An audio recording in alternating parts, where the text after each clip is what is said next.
Welcome, everyone, to another episode of Into the Pit. We are so glad to welcome back our friend Patrick Cross, all the way from Canada. How are you, sir? Not too bad. How are you doing? Oh, man, I am blessed. Let's put it that way. I am blessed. And anyway, Patrick has been on a show. It's called Paranormal Nightshift, and we're going to talk a little bit about that and a little bit. I know you're not able to do a whole lot there in Canada because of the lockdowns and everything, but you've got some things in the works, right? I've always got plus. I'm doing things on the side too. I always got things going on, and I'm documenting it and recording and videotaping it. So when things do open up, we'll be able to use that more. There is a lot of interest. I have a lot of producers following me, a lot of TV companies. Hmm. Everybody's kind of biting the bullet, waiting to do stuff, get out of the gate. But yeah, there's a lot of things going on still, even regardless of limited investigations. Right. So we probably have some people that are seeing you for the first time on our show, even though we've had you on a few times. You've been on several different shows and been part of the paranormal world for quite a while. Can you kind of talk about some of the shows that you're on real briefly, and then we'll get into Paranormal Night Oh my Shift? God, it goes back to like maybe 15 years ago because I started off with Creepy Canada, which was a big show. I started off in Canada, but it's a documentary show. There's Mm-hmm. reenactments, but they reenacted all the history. So they had ships, they had people, they had all the crews, they had. It was a very good show. It ran for 4 seasons, and then it got syndicated to the U.S. and then it got sold. I was on, I think, other shows for a bit. Discovery Channel was on. Um, Destination America started on there, and I think it's called Haunted Horrors, and it got syndicated to the UK. So Mm, that's where I first started, and then I went on to another show called Ghostly Encounters, right. which it became really big for some reason. It was started off with Wraith Productions in Toronto, Canada, and small, and it went to like 3 seasons, and then I got on twice.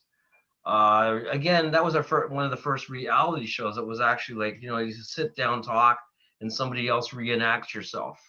Doesn't look like you at all, but that's what happens. Same with Haunted Case Files. So that went pretty big and went on to the US and got on Discovery, and then Showcase, all kinds of different stuff, and Travel Channel. And then hit 2016, I did. In between all this, I was always doing ghost walks. So I've been doing uh, Burlington Ghost Walks here in Ontario, Canada, and that's became very big and very well known. And that's how I got more into the media because we were serious about doing ghost tours. Nobody else did them. Very little of it happening, as opposed to the U.S. does more. So anyway, Ghostly Encounters took off, and then went to do Haunted Case Files, which came out in 2016.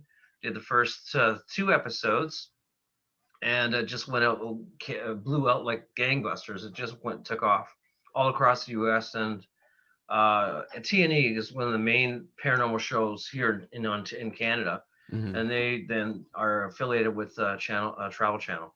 So it got on there, and then we did the second season in 2018 in Haunted Case Files, and It, it was featured on there. Paranormal Investigator, I got all the locations, I contacted them, and we were a team. I was with another person, but I was supposed to be the team leader, and she ended up doing that and doing her own thing. So it kind of went that way, as you know. But groups come yeah. and go, right? But I've always been doing ghost research, ghost investigations, hauntings, demonic activity, everything like that for the last 28, 29 years now. And always people are intrigued about real stories and real evidence. Mm-hmm. So, the whole thing has changed. Reality TV, I guess, ghost investigation isn't the same. I like the real thing where they shoot you where you're going, what you're doing, and investigating. Not like just sit in a chair and talk about it. And people pretend that they're you, right? Right. So it's Haunted Case Files did a great job. They did a really good job for reenactments. I think they're done now. They're under Blue Ant Productions, but they're always trying to spin new things, new shows. Well, So then I got on, like that. there's a few reenactment shows that I'll actually sit and watch, but there's some that's just really difficult to watch them. I'm like you. I like to watch the real thing. I want to see them in action, not somebody coming on and talking about it. But I know I saw you on Ghostly Encounters and the Haunted Case Files, and then I reached out to you, and you were one of the first guests when I first started doing this. Yeah, yeah, So that's been a few years ago, and I've been privileged enough that I can I can message you, and you always talk to me, and I say, hey man, you mentioned that you were on Paranormal Night Shift on social media, and I'm like, you know what? I bet he'd like to talk about it. Let's get him on here and yeah. let's talk a little bit. So, Well, no, I talk to everybody. I mean, like as a paranormal community, if you're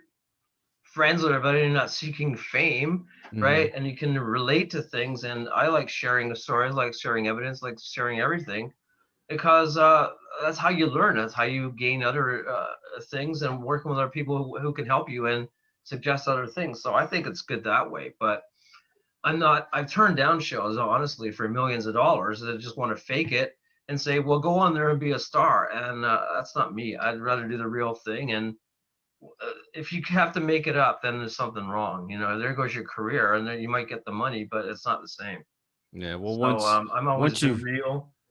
once you get outed for being fake, then that fame will go like that. You'll be done. Well, look what happened with Most Haunted, right? With Yvette Fielding, they faked a lot of stuff, and they always wanted action, and it took her years to get back on again. hmm Was actually canceled for a couple of years. The show was so bad in Britain and Europe. Everybody knew they faked it. The cameraman would throw stones here and knock on that. What's that? What's that? Everywhere you go, how can everything be haunted, right? Exactly. And I know Zach Bagans did that for sensationalism. I know a lot of people have done that because well, nothing's happening, so we're going to make something up. And you can't, see if it behind the scenes. You can't see what they're doing behind you. So a lot of people are. That's why a lot of people aren't trusting shows anymore. They're not saying, well, is it real? Do we see like all the camera angles? Do we see everybody involved? Well, that's Ghost Hunters did a great job because they oh yeah, covered yeah. everything. Yeah, they covered everything. They knew from the beginning temperature changes, how you reacted to a person, how it came to you. A lot of times they didn't challenge it like Ryan does on Paranormal State. If you ever watched him, and that got canned because he was like, "Come out here, I'm gonna beat the hell out of you." It's like you don't Yeah. demand that to any ghost. So that didn't work. But if you're true to your beliefs and you're true to helping and doing it, I get a lot of people calling me and emailing me. What do I do? How do I fix this? How do I fix a ghost? Right? How do I? I mostly do ghosts, although I had a lot of demon encounters, demon activity face to face, which scared the heck out of me. And you can't really deal with a demon. It's impossible. They just jump. They don't trust anything. They're lower entities, right? And they'll just try and do everything to possess you and kill you. Well, I was married to one for like 17 years, so I Okay. People ask me what my scariest experience is, and I always tell them it's my ex. exactly. That was my first wedding. That was the scariest experience of my life. Don't let them hear it, but it's a true thing. But yeah, like I mean, you got to be resourceful and you got to do your research.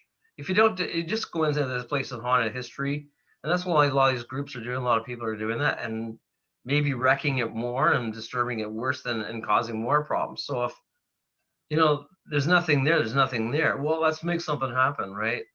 And I know a lot of people do that, or they go and have a good ghost hunt, and then they try and make things conjure up, and that's not the best thing to do. No.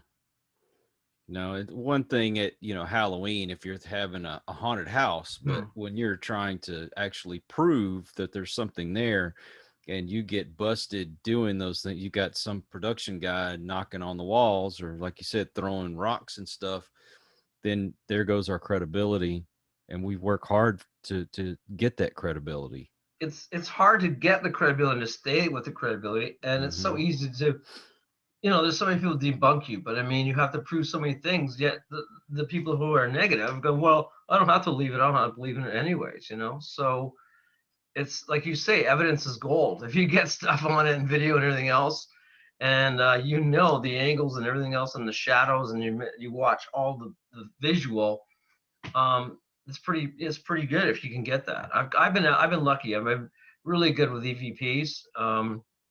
The last couple of years I've got over 400 EVPs. They're just amazing sounds Wow. of stuff. I took it on my website because people were taking them all the time and using them. Hmm. But just amazing stuff. Like even in my office, one interesting thing. And this was at my other house. And they're all intelligent hauntings. They're not like residual. So I was doing something recording, and I hear this voice, and it says, "What are you doing?" And looking around, there's nobody there. What are you doing? And it was an older guy. I guess he was dead in my room spirit energy. And he just goes, "Well, I know you're psychic." I got that on tape. It was just totally bizarre. And I am psychic to a point. I mean, I have developed my skills to be psychic, but anybody can be psychic, right? Right. So, I mean, I've always been psychic, audio clairvoyant. Clear audio is Yeah. more what I can hear. I can hear major conversations going on and talking and then doing, and people going, "What's wrong? What are you doing?" And I can hear it going on here and it play back everything I just heard on the tape, or Wow. recording. So it's just phenomenal. Man. So let me ask you a question, kind of go on to something else real quick, but have you ever had something come to visit you and then come to find out that it was someone that was close to you that just passed away? Um, well, yeah, well, okay. My father, obviously, my father, your parents. My father, he lived till he was 84, Hmm. and he died in the hospital. But I never saw him when he died. But it devastated me, and I thought for sure he was going to visit me. I don't know. And a couple of days later, um, I was sleeping, and he appeared visually, like in a spirit form, of course, uh, right in the front, right in the foot of the bed when he was there, and I could hear he wasn't talking, but I hear him psychically in my head saying, "It's okay, I'm all right. I passed on, I passed over it," and that really freaked because I just saw him out of my corner of my eye, and he's standing there. So he came to tell me he went, but I mean, a lot of people don't do that, or we don't know if they just go on, right? Right. So that affected me, and then weirdest thing is always he was always like kind of trying to look over me. After a while, he kind of knew I was okay, right, and not coming back anymore. But he would I would be going down to my car, and he'd always tie my keys, like how you have a thing that holds your keys, a long rope or something. And Hmm. he always used to do this, tie a rope on it or a little ribbon to for good luck. So I would go down to my car, and sure enough, there was the thing was all tied up in a ribbon, Oh, just to wow. say, he was watching over me. It's just, and this was before I go to work all the time. So it's pretty cool stuff like that. They give you messages, they give little things that they're there, and they're watching over you. And I think our parents or whoever's close to become our spirit guides. Yeah. We had an incident where we were sitting watching television, and anyway, in our living room, there was a sliding glass door that went into the backyard, and we kept hearing what sounded like little pebbles hitting it. And you think, well, maybe it's something coming off the trees or it's June bugs or something like that. We went to go check it out. There's nothing there, nothing there. And it had never happened before, and it never happened again after that. It was that one night, only time it ever Wow. happened. Well, like I think it was the following day, we found out that someone that was friends, basically like a son to my wife, he had passed away in an accident that night, and Wow. we think maybe it was him that was just letting us know that he was gone. I I can't substantiate that, but that's the way what we feel happened. Let's hear a little bit about Paranormal Night Shift. Well, the weird thing is, I was contacted when I was leery because I wanted to be. I'm presenting myself with all these evidence and research, and they said, no, we're doing this show because no, we don't want any paranormal guys. We don't want any ghost hunters. We don't want anybody like that. We just want you, what you had experience working on that shift. They call it night shift because a lot of things happen at night, right? So they thought it was a great show. It's done by the producers of Haunted Hospitals, and I submitted my story and I said, hey, well, a lot of people don't know this, but I worked as forensics crime scene cleanup for about a year, maybe Mm-hmm. even more. I worked with police and all that. Basically on scene, collecting evidence, collecting DNA, blood samples, all that stuff, fabric, hairs, and doing crime scene. When there's a murder or something else, somebody has to clean up the bodies, clean up the fluids, document everything, and for insurance purposes, that kind of thing. And we're right in there, right in the face of what happened, right out within 10 to 12, 24 hours. You're there on site. And sometimes it can take 5 hours, sometimes it take 10 hours, whatever length it takes to clean everything up. So anyway, I'm doing this job and I think, hey, this would be cool. I'll bring a tape recorder with me all the time Mm-hmm. and I can document stuff, and I'm right there if something happens. So no sooner I start, I guess 2 days later, we on a scene where this woman had committed suicide in a shelter, and her body was already gone, but there was blood everywhere. And I think there was some blood, and she took some pills. She basically killed herself with pills, uh, overdose. And anyway, because their trauma, a lot of these people are very traumatized. Yeah. And we went there, and sure enough, I started sensing things. Something was touching me, touching my arm, and the drawer was actually opening up and closing. And there was almost like something pointing to the desk. She wanted her pills. She was so freaked out. She was like, she's needed her pills, barbiturates to survive. Maybe she was on other drugs, I don't know, Mm. you know. And she kept saying, I need my pills, I'm done. And she was crying and everything else. Like we could all hear. I was with two other people. They ran the room. They ran right out, and I'm still there going, okay, great. And she's trying to tell me like she needed her pills and she was dead, but she needed her pills to survive. Right? So she's still going through the motions, and that freaked me out. So we cleaned up there, and just in a cold air, really cold spots all around me, touching me and everything. She was asking for help, but she was dead. So that pretty traumatized me, and I got that on video and recording. Showed that to the producers, and they said, "Wow, that's cool." And then what else you got? Well, the cool one was I next night we were at another place. And we were in this building where I guess an apartment building. A woman had killed herself. She tried to hang her. I guess she hung herself, Mm-hmm. and or she must have cut her wrists and bled out because she was trying to hang her. She was dangling from a rope from the ceiling, right? And the blood was still there. Her body was still there, and we went in, and it was just a heavy energy, just really dreadful. You want to be sick, and we have to put this stuff on our noses, like so you don't throw up, just because the body smells and the things around, called dragon's blood.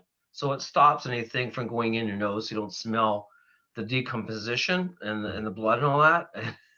It's a lot of people. If you do, you throw up, and it's just terrible. Like it's worse than roadkill, right, or something. When somebody's decomposing, you don't.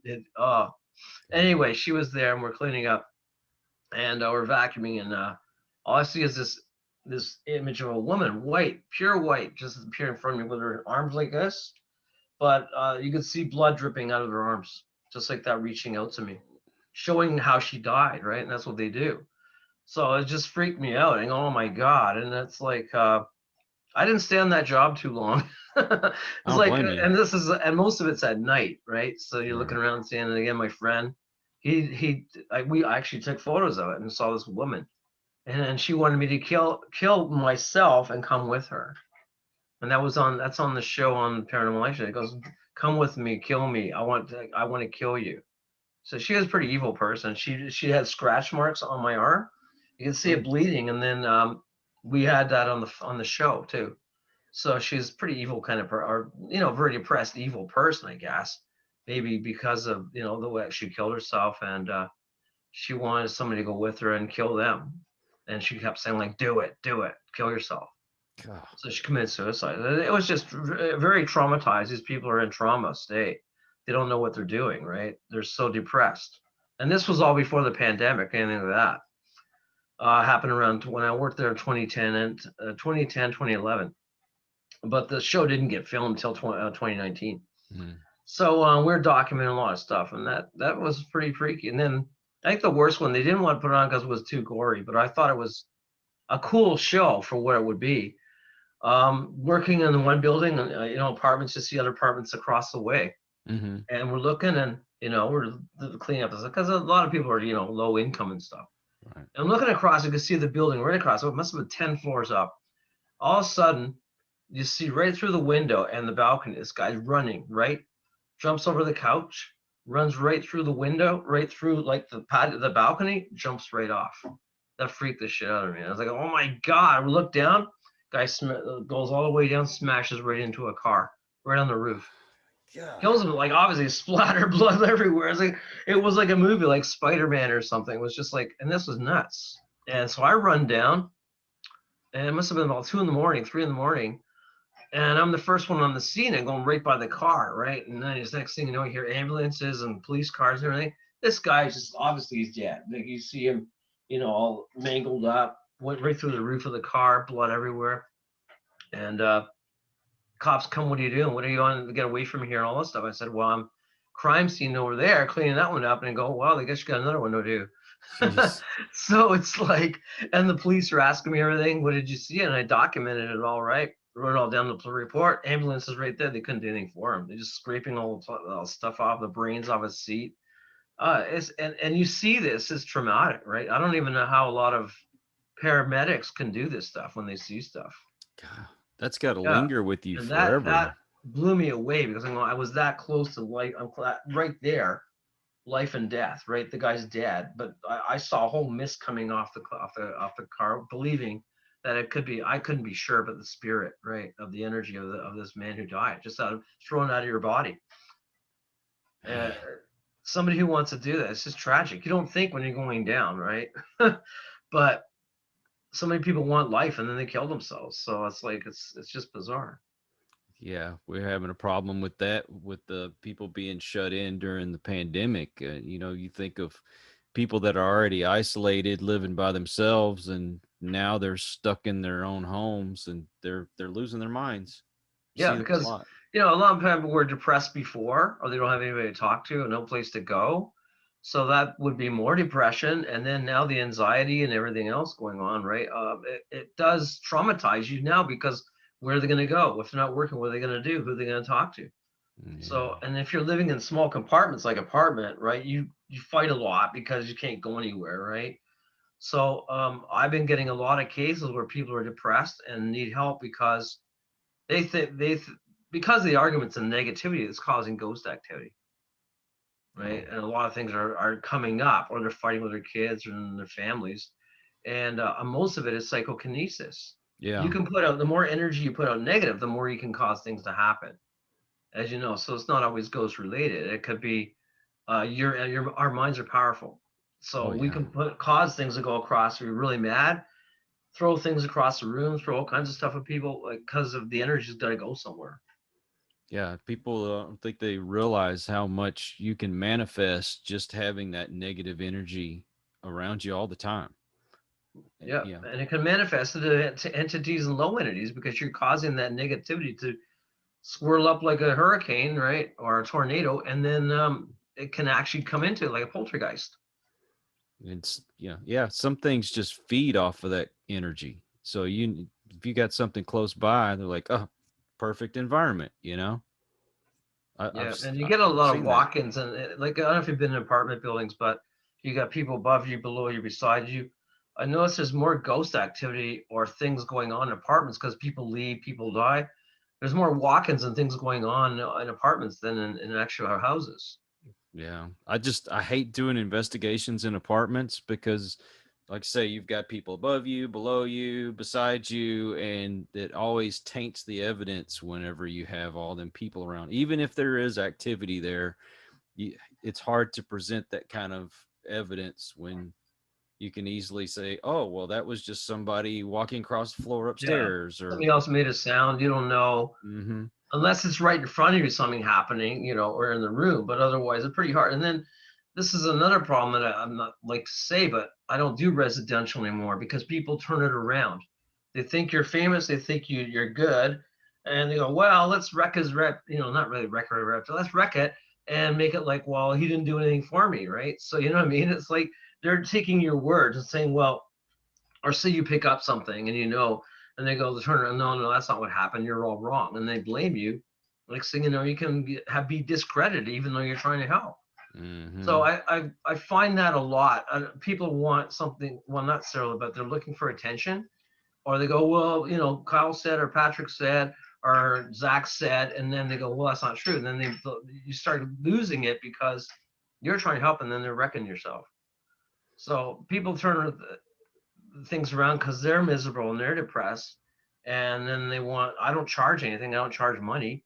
So maybe in the States they do, and then they say, well, come back, fix it, come back, fix it. So you get this push and pull all the time. So I only mostly do if it's really something bad, I do mostly businesses or commercial businesses or places or restaurants or something where there's stuff there and the owner really needs help. Mm-hmm. Yeah, always have some good questions to ask the people that, if you're going to do their home, then you can ask them.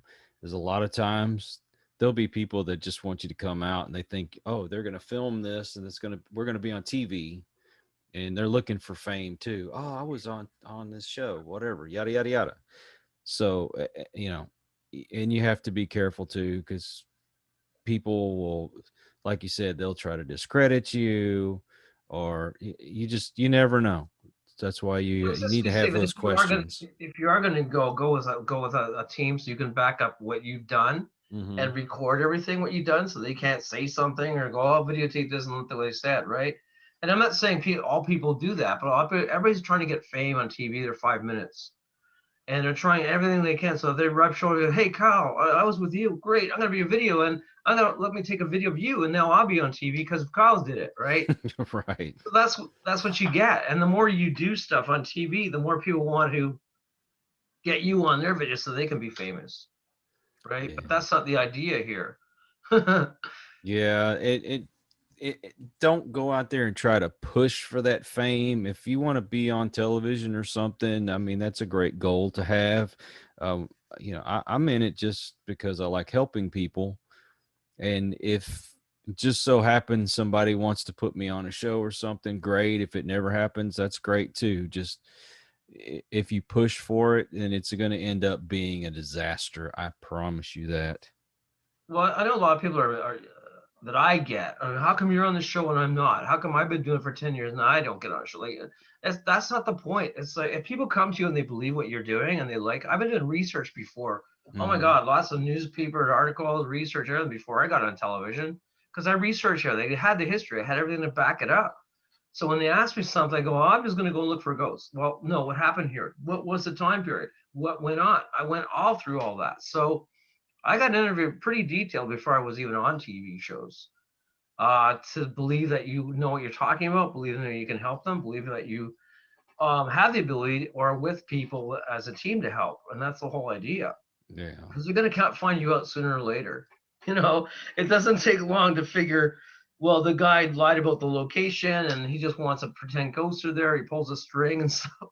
I've seen it happen, right? And it's not good. So there was a group, you maybe saw it on television years ago, called Ghostly Girls or Ghosty Girls.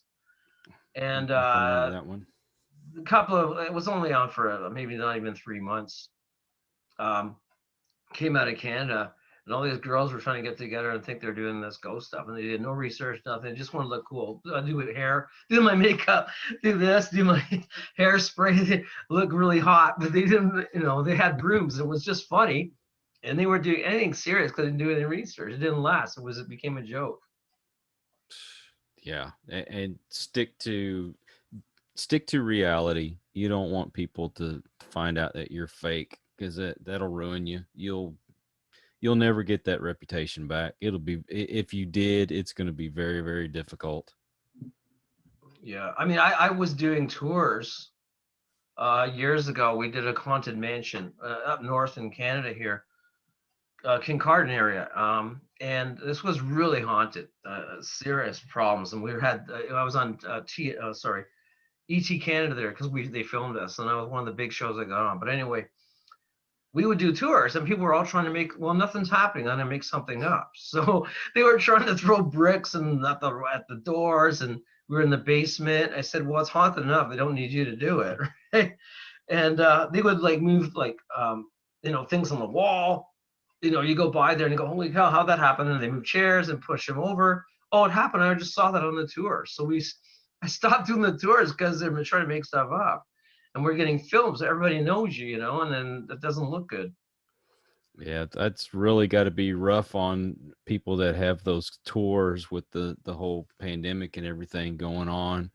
I've got buddies that they would run those tours at certain like wineries and stuff like that, Yeah, and now that even if they were allowed to have anybody there, it was very, very small, and it wasn't worth having the whole event go on, because if it costs you $100 to run the thing and you're only making 50, what's the point? yeah. I did well with tours. I did our tours here in down by the Lake Burlington, Ontario. For this, I'm into like 20 years now. Mm-hmm. But last 2 or 3 years, like 2 years, like it's just died because it's changed. People change, interests change, and younger people aren't interested in history and culture anymore as much. They don't care. They're interested in drinking and golf and sports, and they're texting, and it's Right. not the same. It's like if you're going to be on a tour, then be interested in doing it, right? Don't just go keep texting while I'm talking away. So I have that problem. It's very insulting like that. Well, there's a lot of great tours out there, and I would love to go on all of them. The one in Fredericksburg's got some great history to it because, like I told you before we started the Yeah. show, it's a German town, and there's a lot of history there. If you've never been in Galveston, Texas, they have a ghost tour there. I wished I could remember the name of the tour company, but even if you don't see anything paranormal, just the history lesson alone is worth the $20 to go on that walk. I guarantee you. I love history. I love it. Yeah. Yeah. And plus, there's a lot of activity in most of the good tours. I was impressed because I always wanted to go when we did you probably heard of the Gettysburg conventions, Oh the yeah. Gettysburg Exchange. I did that 2019, the first year there, 2 years ago, and they had the old downtown Gettysburg tours. It's just phenomenal. The farmhouse tours, and just they still get tons of people. Maybe not so much now, but it was packed. And all the places they went to, establishment were haunted. They had a lot of history to it. It's just fantastic because it's all related to the Civil War, right? And you Mm-hmm. can go on the national park. I was picking up everything, all kinds of evidence. Oh my God. You can stand there, hear guys running past with guns and soldiers and smoke, and heard horses and cannonballs.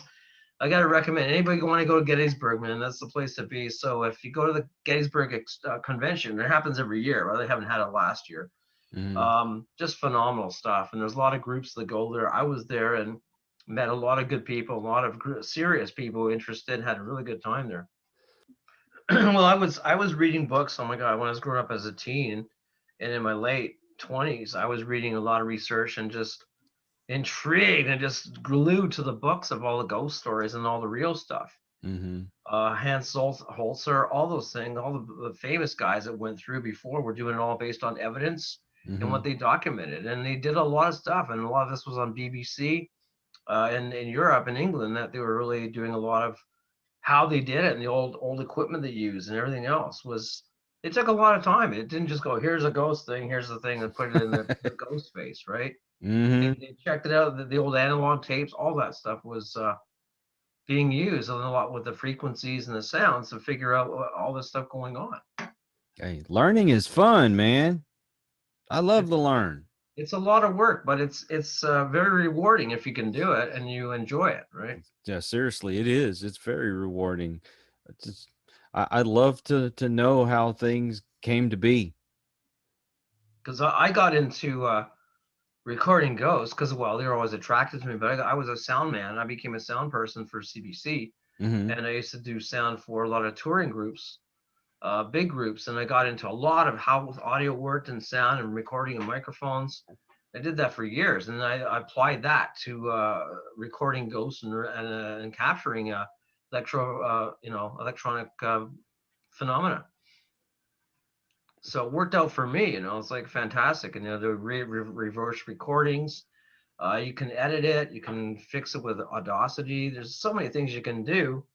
Um, the equipment is there, the materials are there, and the stuff is there. So why not use it and learn it? Right. Well, now we're on the subject. What was the first EVP you ever captured? Hmm. Gonna make you use I that probably brain. it's probably interesting because I had a pet dog years ago when I was growing up, Mm-hmm. and my house was always haunted, and I never had a dog when I lived in this house. Right? I grew up in a place called Rexdale, Ontario, but it was a murder house anyway. And I would always hear a dog barking, a little dog, and I knew the sound of the dog because I had him when I was like 7 years old, Mm-hmm. and the dog's name was Tippy. And I would always like say, hey, well, I started recording it, and then I was always recording other stuff because I had a guitar, so I was trying to play my guitar, and all these other things are coming in and going, wow, now I'm getting this. So I was really trying to make music, but the ghosts were interfering. So when the dog was barking in my room, it freaked me right out. So I start recording. I go, well, so I talked to it. I said, is that you, Tippy? And the thing was like, oh yeah, blah, blah, blah. I was like, oh, just bizarre. So That's that led crazy. one thing to another, and I started more recording and experiment. Like you're really not supposed to record in your house because it causes activity, right? It causes more Exactly. stuff, and now they know you're contacting them, and they oh, let's stay and do more stuff. So that's really what happened. But I grew up in a really bad haunted house, and before the '70s, even with all this other stuff happening, um, all the stuff you saw in Amityville and all the other things that things walking up the wall and through the wall and blood and evil and all that. That actually everything happened to me that was said. So it wasn't made up. And this was before these were even on TV, before Poltergeist, before all the shows. Mm-hmm. So when I talked to producer too, they would ask, well, what experiences have this? How do you do things and document it? And those are the actual experiences of a lot of people I know. That's how they knew these ghosts were doing this stuff and demons and things. So it didn't just be like it didn't be made up by special effects. These things actually happened. And a lot of people didn't believe it. I mean, we didn't have big videos back then. We didn't have cameras. I mean, we didn't have cell phones. We didn't have any texting, nothing back then. You had your phone on the wall and that was it, right? Right.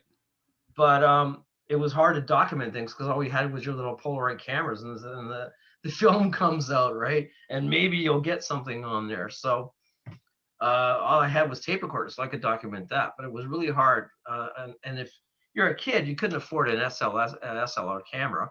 Those things are $300-400 back then. So in my case, I would really just try to document a lot of stuff, write it down, and visually remember it. And then I would end up telling, well, people were starting to come to my house because everybody had kids come in, were running away because of so hot things were going on. I had everything, doors open, footsteps, sounds, screams, everything. It was just bizarre.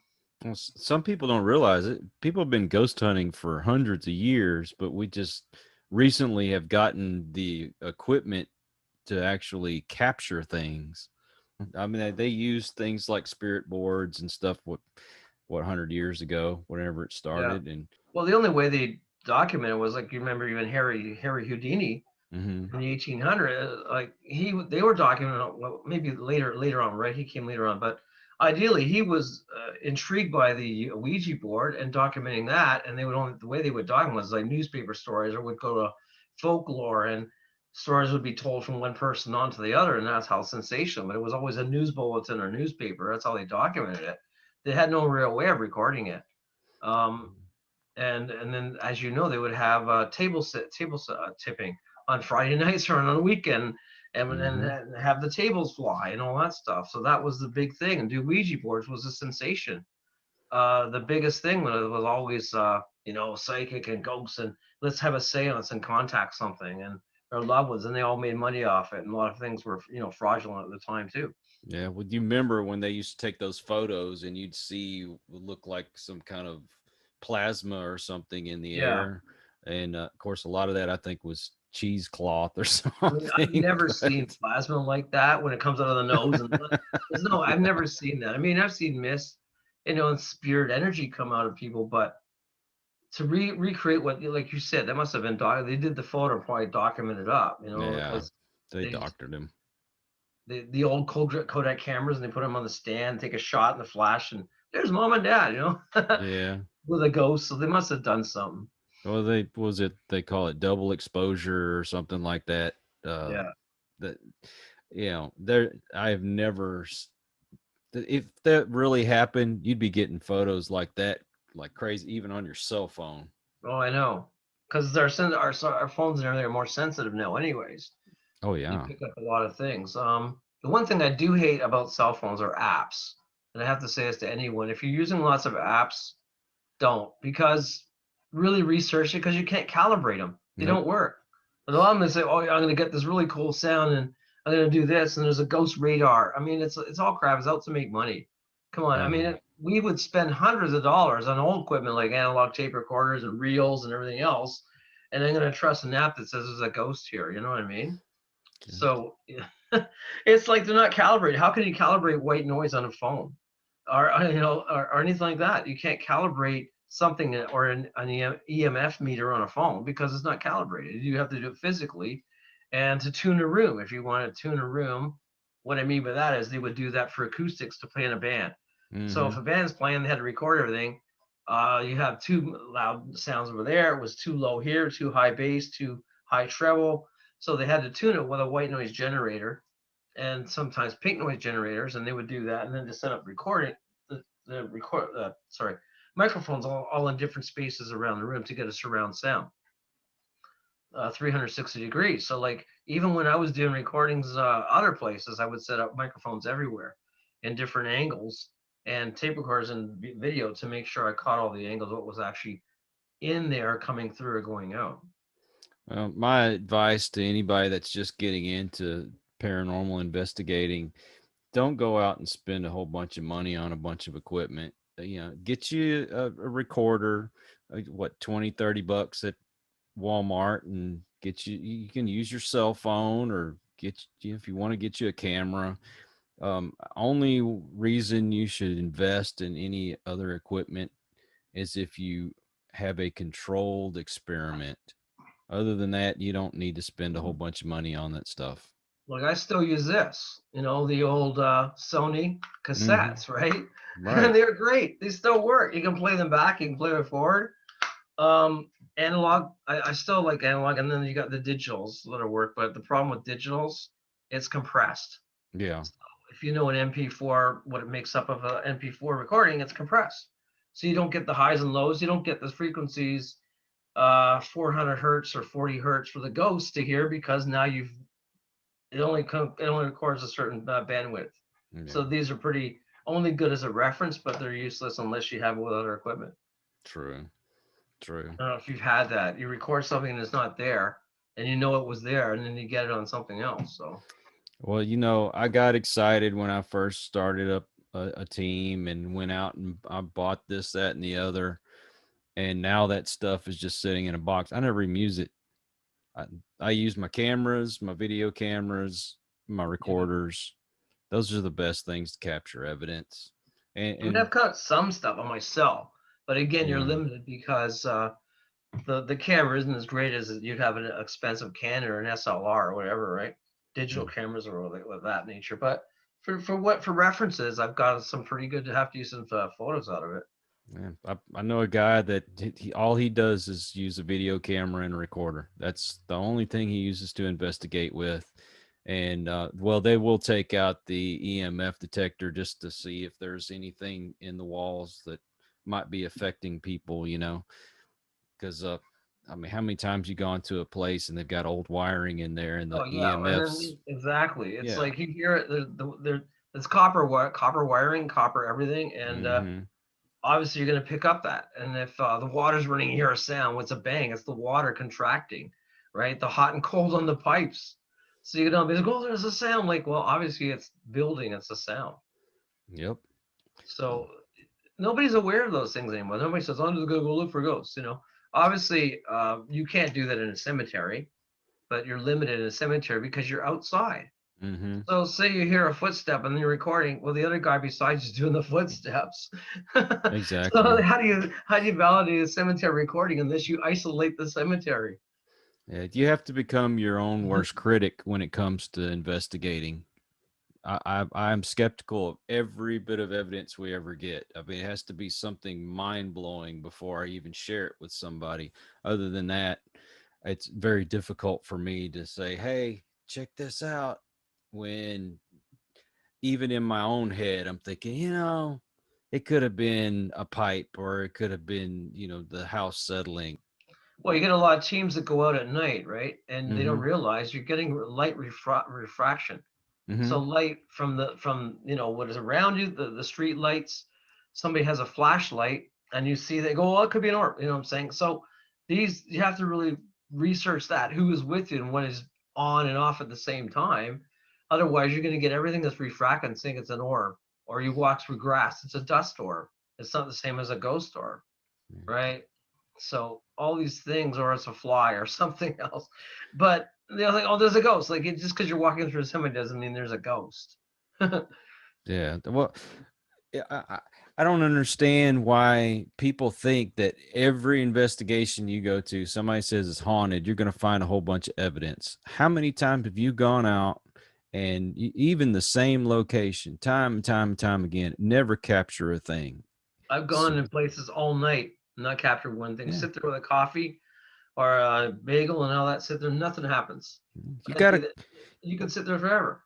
yeah, And you then got. sometimes they go and right away something happens and nothing else happens after that, right? So um, Well, you have you, to question you somebody got who to be, comes back with evidence yeah, every time. yeah. That's what I hate about these shows. It makes us about every time there's on the show, yeah, we got something today and something evil. How can you can't even get a ghost or not on something evil coming through, right? Doesn't make sense. Well, and if you're like me, you most of the time you only get 1 or 2 nights to go out and investigate a place. The shows like Ghost Hunters, they're out there for 3 weeks or more to get anything. Yeah, because well, the thing is they're not going to show you all the 3 weeks or the 3 hours. They're going to kind of get condense what they had. So Mm-hmm. they think, oh wow, this happened in half an hour. We can just get that. Well, they spent ages doing it, and I know for a fact a lot of our stuff we've done on producers, we'd be there forever, just coming back, recording, trying to get something, set up stuff. We wouldn't get sometimes we wouldn't get anything for days until we got, and then we pieced all together. And wow, it's all there in 15 minutes. But that was like two weeks or something. Mm-hmm. Took me okay, what 28 years to find the most incredible evidence. Not all, but it was just bizarre. But it's just I'll just explain it briefly. It's I was watching some video cameras on a CCTV cameras, security cameras, and it was doing the building, and behind the building they had a garbage dump. Okay, and for some strange reason, I guess it was an older building. People died, and or they left estate stuff, and there was a lot of things in there that people were attached to. Mm-hmm. Anyway, so I'm watching this camera, and all of a sudden it had this picture frame that somebody put there hours ago, maybe a day before. Went from night to day to dark to night, and sometime in the night, all of a sudden, I see this the door open to the garbage chute. There's huge doors, they open the wooden doors, trying to put stuff in, and it's a dumpster. They put stuff in and leave, right? Door opens, nobody's there. See a shadow move in, and I'm watching this picture frame. It's invisible, perfect position to see. It Mm-hmm. goes bang, disappears just like that, thin air, and then you see the door open. Not no door not open. Something goes through the door with 3 claw marks. Goes like this on the No claw way. on the door, and you don't see where the frame went. All you see is this demon, and all the whole door lights up with three demon claw marks, and it goes Whoa. through the door, goes bang, and you can see it literally go through. It doesn't open the door and disappears, and that it's like maybe a minute and a half. It freaked the shit out of me, and I'm going, holy cow! And I've never seen like an entity demon take. I guess it wanted something, Wow. but I'll send it to you. And it's just the most bizarre thing. Oh, I got to see It'll that. probably go viral, but it was the most easily the best evidence I've seen ever that you can see something happen. Well, I can say Brandon Alvis, right? Yeah. Yeah, Brandon, he uses that photon camera and he's captured stuff with that thing that I don't know how anybody could dispute the stuff he finds. That guy is, he's got Yeah, that and it's, scientific and you brain put it too. out there, you got to be sure that you can back up what you did because if it's not Mhm. real, you're gonna say it could be a reflection, could be anything. I've got some really nice photos on my Facebook that I got. I Mhm. can't explain it, and I try to verify. I've inverted it. I've done everything to it to see, if there's heat sensitive on it. When you invert a photograph, you can tell if it's fake or not because you'll see shadows if it's Photoshop. And a lot of it's pretty solid evidence that I put up. So every time I put up something, it's there. I know I caught it. We put up stuff every once in a while, but I say I'm very picky about what I put up. But even if I'm fairly confident in whatever I've posted, if somebody has a good explanation for me, I'm not going to dispute that. I like the skeptics. It makes me work harder. So, if you say this is what it could be, okay, I'll take your word for it. Yeah. Well, the best evidence is also other people there that witnessed it. And if you can actually record yourself with them and the thing going on at the same time in different angles, and there's no other way that it could happen, then it works, right? Right. But I don't know if a lot of people don't know this, but TV can add special effects and add Yes. mist and all these things to what maybe a ghost or pretend there isn't, and you could say there isn't, there isn't. So uh, you don't always see what you're getting, and if there's nothing that they get, they add stuff on it. So you can do a lot of, you can make lightning, you can make flashes, you can make anything you want around a person to visually graphics to make that surrealism. Mm. Personally, if you're going to do this, do it for yourself. Just to for the experience and to enjoy it. Don't go out trying to find fame and all that kind of garbage. It's great if you get on TV, like I've said that before, but if you don't enjoy what you're doing, it's pointless to even start. Yeah, if you're just going to do it for looking for people and say sensationalism and put out there, think, I'm going to get a 3 million hits, then don't do it. I've been doing this for years and I never expected to do it this long and Hmm. get my peers and everybody respecting you. And that's the hardest thing to do. It took me like maybe 15 years before it says, yeah, well, you've been it so long. I guess we believe you. Not, but I know what I mean. You do it so like, and it's funny. He says, well, yeah, well, there's something to it. You're recording this, you're recording that. You're doing evidence. I'm doing papers. I do history. I do a lot of stuff, not just going out and let's say there's a ghost, right? So Right. I'm always trying to document and research it. And I think that's the one thing, like yourself and all that, we're doing it for the passion and for helping and researching and doing it. I've told my buddies from Ghost Hunters, you do another show. I just want to be the flunky or the gopher. I just want to be there. You don't have to even put me on camera. I'll go get your coffee or your donuts for you. Well, there's nothing wrong with shows, right? A lot of it is good evidence. A lot of it is good what they're doing, the techniques. But I don't even like the reality shows because you're sitting there and you're just talk about stuff. How do you know it didn't happen? How do you know um, they took a storyline and said this is going to look great on TV and we'll put it there, right? You don't know. So, I mean, more and more than I know when I do shows, they look at everything you've done and what can you offer to the table that can be show ghost activity and paranormal and be in a positive, address it in a positive way. It doesn't always have to be negative. Paranormal can be beautiful in a lot of things too. True. Well, I have friends of mine that send me evidence all the time and they ask my opinion. And I'm like, if I was there, then could tell you definitely, but without actually being there, I don't know what the circumstances are around you. If I was there, I could tell you.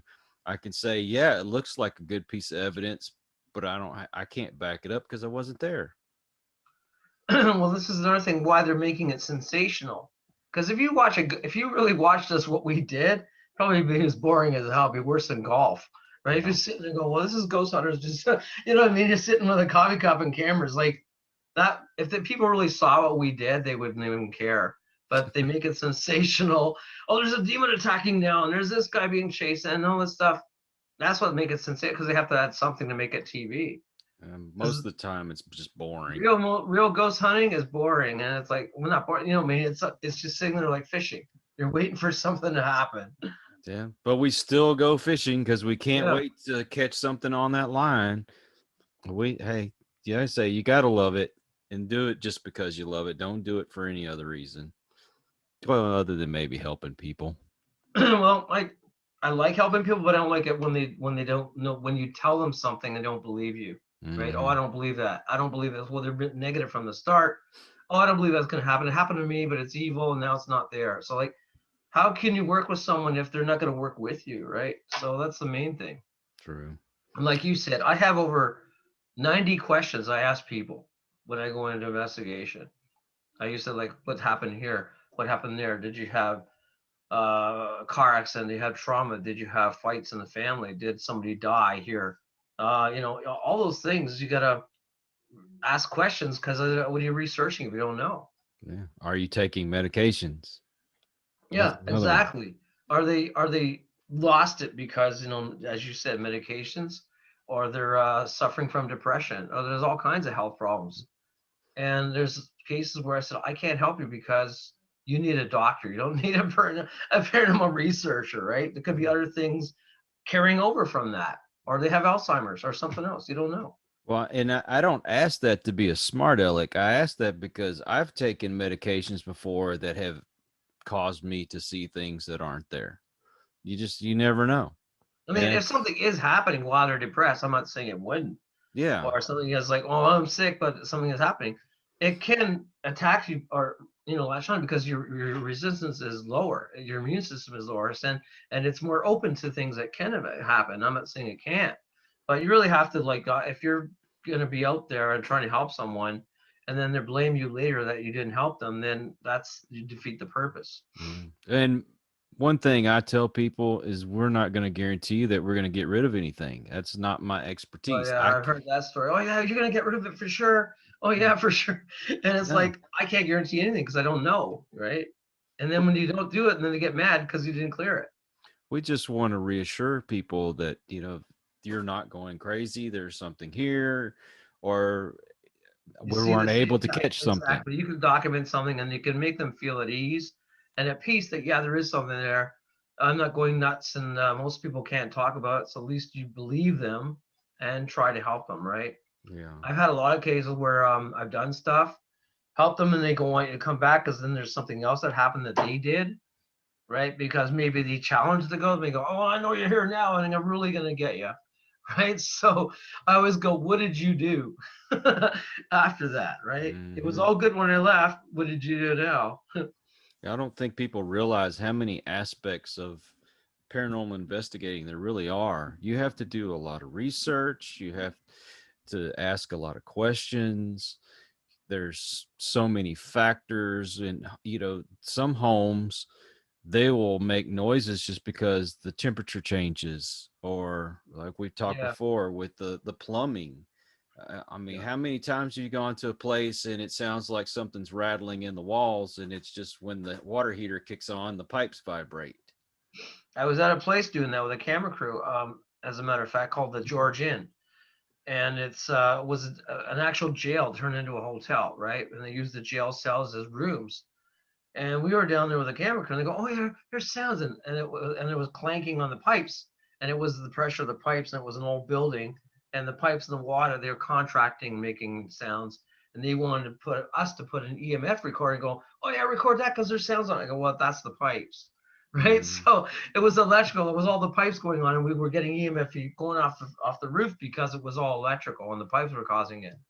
So that's yeah. what it was. And if you're an investigator, you need thick skin because you're going to get people that are going to criticize you. You're going to get people that are skeptics, but you also have to be open to take that criticism. It will make you a better investigator. If you can say, somebody tells you this is why this happened, well, then you'll be more aware of it next time, and you won't be so Well, the quick to thing say, is, oh, you this can is get it. evidence. The problem here is you can get in a lot of arguments over ghosts and haunting. Does it exist? Doesn't it? Yes, I am skeptic. No, I'm not. And they could have a whole argument about that before you even investigate. So when that starts, I just walk away. I said, no, you're not listening. I'm here to research and try and figure out what's going on. And now you're making a big thing about it, right? So people just like the drama. I think a lot of people like the drama in the stories, and that you're there and that you're helping them. And wow, now there's evil everywhere and stuff. And funny, this is a funny case. It happened just, I think, no, before Christmas in November. I got to tell you this because I had been on your show for a while. Mm-hmm. This woman calls me up and messaged me, said, "Oh yeah, I saw you on Facebook. I know you do a lot of stuff." And she's living with her boyfriend. And as it played out, the more I found out what was going on, it was an old farmhouse. The guy owns the house. She's living with him, and Mm-hmm. they're always arguing and fighting about something. I guess she didn't have a job. I'm not sure what's going on. She goes, "Well, I've got this stuff. I need you to help come out because it's a ghost. There's hauntings, and it's always attacking me and making me worse. Every time we have arguments, it escalates." I go, "Well, there's the negativity right there, right?" Exactly. So I was getting the information on my text, and I was just picking up. It's like I'm getting really bad images about this. I'm really feeling sick, right? And you know how you can just pick. I don't know if you're. The more you do it, the more you're open, right? And I was really feeling. I said, I don't want to go there. There's something really bad there, and it's going to jump on me and go through me and possess me. So I said, look, I'm not going to come there. I can tell you remotely what to do. I can tell you what to do, how to fix it. Use sage, use this, use that. Burn a white candle, all kinds of things to help her. And she goes, well, no, I don't. Oh, I'll do that, but I'm not really sure. I said, well, you gotta be spiritual and fight it. She goes, well, I don't believe in God. I go, well, there's the first thing right there. So That she's right. negative, and she goes, well, this is a spiritual warfare. Ghosts aren't just on cartoons. She goes, well, I just want you to fix it, but I don't believe in God. I don't believe in angels. I don't believe in anything. So she didn't believe in God. So how can you fix something when she's fighting with you and say, well, you have to call God, you have to ask for help. You have to ask your guardian angels. You got to do prayers, ask them to come through and help you. She goes, well, I don't believe in God. So, well, you defeated the purpose right there. So how can I help you? Right. So I said, I'm not going to come out. I'll tell you what to do. She did try to do a few things. She goes, okay, okay. And she wanted me to be there. She was like, kind of like, motion me on, come on, well, come on, visit, like on. And I didn't want to go because I was thinking, well, something's either attached to her, it's going to attach to me. Uh, So they got really mad. I waited like 4 or 5 days, and then she sends a big email back saying, "Well, you know what? Now I'm basically left my boyfriend. We're broken up, and I'm homeless, and I can't go anywhere. So because of you and the ghost, she's blaming me that I caused her to break up, and the boyfriend kicked her out." Can you believe it? oh So my then gosh. she's saying, because of you, made me homeless, so now I have to go live with you. Can you believe it? She wanted to move in with me because the ghost kicked her out and the boyfriend didn't want her because of all this drama and arguments. And then she said, well, because you caused it, I have to live with you now. And I didn't even know this person. I never even saw her. So like I said, like, this is crazy. I said, like, I'm thinking, well, I let something there. I'm glad I didn't go there. You Oh didn't my come and see me. gosh. So either she was, and I said, well, you must have been doing something. So I think she was doing a Ouija. She was doing black magic because Mm. she was intrigued all this stuff about it, and she caused it herself, right? And I didn't want to get attached and have something on me, so I didn't. I don't really go. I'm leery of it. And then she was mad. She didn't talk to me after that at all. I don't know what happened. She was homeless. Man, I just thought I knew what paranormal drama was, but that's even worse. Like that one took the cake. Yeah, I kept the text just for the sake of funny, documenting it. And then going, well, I tried everything to help her, and then she wanted to talk to me anymore. But she wanted my My address gosh. and to live with me. Oh my gosh. Okay, I got to tell my buddies about that one. That's just the most bizarre thing I've ever heard, right? That I broke up her boyfriend. The ghost and me caused her boyfriend to break up. So Lord, doesn't I've make heard any it all. sense. But yeah, crazy stuff. So, Patrick, if people want to follow you on social media, how they go about doing that? Well, good old Facebook. I'm on Patrick Cross or Patrick Cross Ghosts. Always there and answering questions and anything you want to know, and posting things. And Hmm. also my website I've had for maybe many years is burlingtonghostwalks.ca. Mm-hmm. And that's my official website. And of course, people can see it all there. And a lot of the photos I have, and investigations, ghost tours, media, television photos, all the haunted stuff, credits, and everything I've done. So a lot of stuff there. And also on Facebook's attached to Messenger. They can get a hold of me on Messenger and always text me or message me. And I'm pretty open, and I can help. I like to help anyone with who needs help or wants help. I'm not saying that um, a lot of people think when you're in the position that, oh, I can't talk to him, he's here, he's too famous, he's doing that, and that's not true, because we're always here to help. And I'm not like that at all. I mean, I'm on TV, but I'm doing it for documentation, and I've always been able to talk to people and help people regardless, and And let them know what's going on. you have Instagram as well. Yep. Yeah, I have that too. I post your stuff, I post my stuff, I post everything on there. Yeah. It's Cross Patrick, if I'm not mistaken. Cross Patrick, I think it's Cross Patrick Ghosts at I, Instagram.com or something. Yeah. I'm lucky if I remember my own. Oh well, I mean, you could just Google and find me because I'm everywhere. So, Yeah. and I hope going forward, I hope people really learn from their experiences and apply it. I don't mean that it can be always bad, but if you're going out there, like, to be open minded. Just be honest with yourself, and try to learn as much as you can, because I'm still learning. We're all learning. I never said I don't like saying the word expert, because I always say, oh, experts paranormal. Like, you can never be an expert on something you don't know and Exactly. understand. We'll never be an expert. So the people who claim I'm a paranormal expert, well, like, you can be your experience, but you can't. I don't think anybody can ever be an expert. No, and everything's changing all the time. There's new ways of doing things, Yeah, new equipment that comes out. But there's people like Patrick and myself that if you want to message us, you need some help, you just have a question, maybe you want us to look at a piece of evidence or something.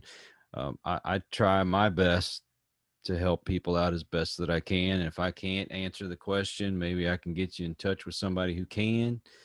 And Patrick's always been there for me, and I appreciate that.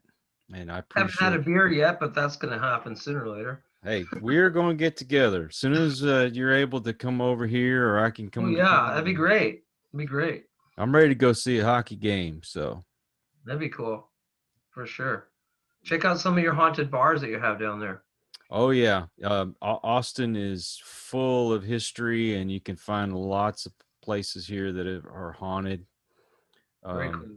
Very you, cool. we have the Driscoll Hotel here, which has been on several shows, Yeah, and I mean the history here alone. There's plenty of haunted spots. But thank you, sir, for joining us. for sure. Thank you, and thank you for having me again. It's been nice getting together and talking about old times and ghost stories and everything else. Oh, I love catching up with you, man. And anytime you have a new project come up, you're always welcome to come on here and talk about it. For sure. Well, anyway, anybody want to watch Paranormal Night Shift? It's great episodes. Good Yeah, stuff. it's Discovery Plus, if I'm not mistaken. Well, it's still on travel, I think. Is it on travel? Yeah, it's still on travel playing too. I want to say I saw it on Discovery Plus, but they might be My episode is affiliated. episode 10. So Episode 10. they released it as of last on November, even though it was shot a year before.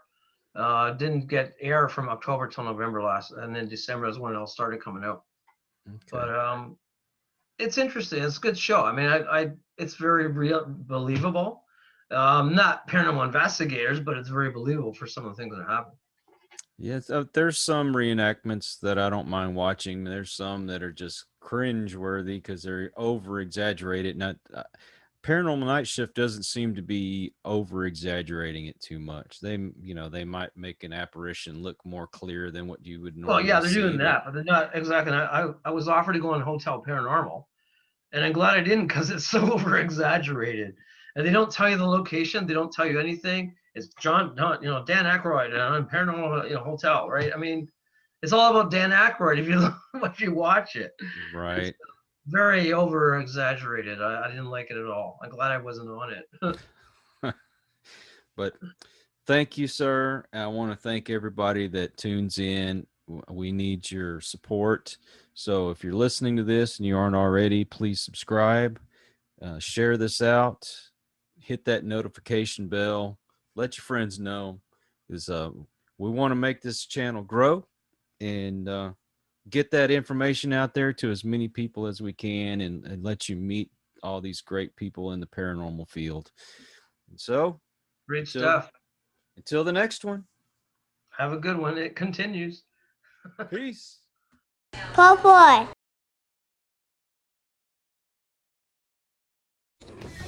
Thank you for joining us on Into the Pit. Please follow us on Facebook at the Vibes Broadcast Network and Instagram at the Vibes Broadcast.